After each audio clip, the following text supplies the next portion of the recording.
My name is McLeod. I was diagnosed with oropharyngeal cancer in my throat in January 2017. I was 52 at the time.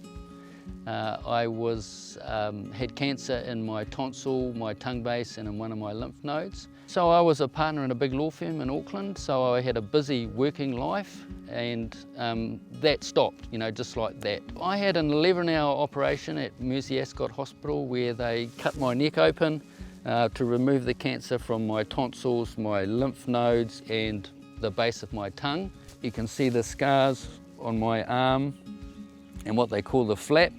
And that flap, that piece of skin and the blood vessels and veins and arteries from my arm were put inside my throat because part of my throat was cut out. And in return I also got a skin graft from my inner thigh here which went into my wrist. And then I had a couple of weeks recovery before my radiotherapy started. And the radiotherapy was every day except for the weekends for 6 weeks, so 30 days treatment. So the hardest part for me was thinking what's going to happen to me now, because it's quite clear to me that I got explained what was going to happen surgically, what was going to happen during my radiation treatment, but then I wasn't sure what was going to happen next. I was sort of feeling that I was going to be left on my own, that I would have to try and recover by myself. A traditional New Zealand male, you only ever went to the physio if you had a rugby injury, and that was really to get you back on the field as quickly as you could so that you could play the next week. That was my experience with physio. I didn't know that there was a field of physio that focused on lymphedema and helping cancer sufferers like me. And I'm pleased I do now, because that was fantastic. It was a lifesaver for me. I don't think, I've tried to imagine what my life would be like if I couldn't drive, if I wasn't able to have full range of movement in my shoulder and my neck. That would be not very pleasant for me. I wouldn't like that at all. Clear my physio, we sort of approached it from a couple of different ways. One was the lymphatic system, the other was the mobility and getting that strength back.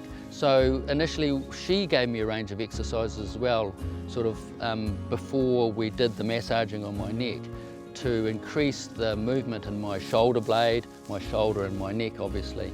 Every time I walked out of the physio I felt better than when I'd walked in, because you could see the difference and you can feel the difference. I'd walk out of that physio, jump in the car, and I could feel that my neck was able to move more than it had been when I arrived. My shoulder, I could lift my arm up. It was demonstrably better every time I went. Without it, I think you're severely compromised.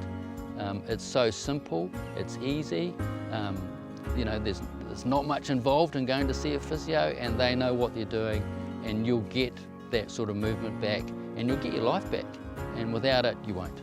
It's really important because a lot of people don't think about the mental side of it, the emotional side of it, and the physical is only a small part of it for me.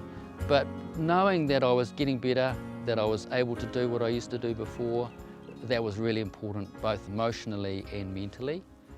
It makes your life so much better.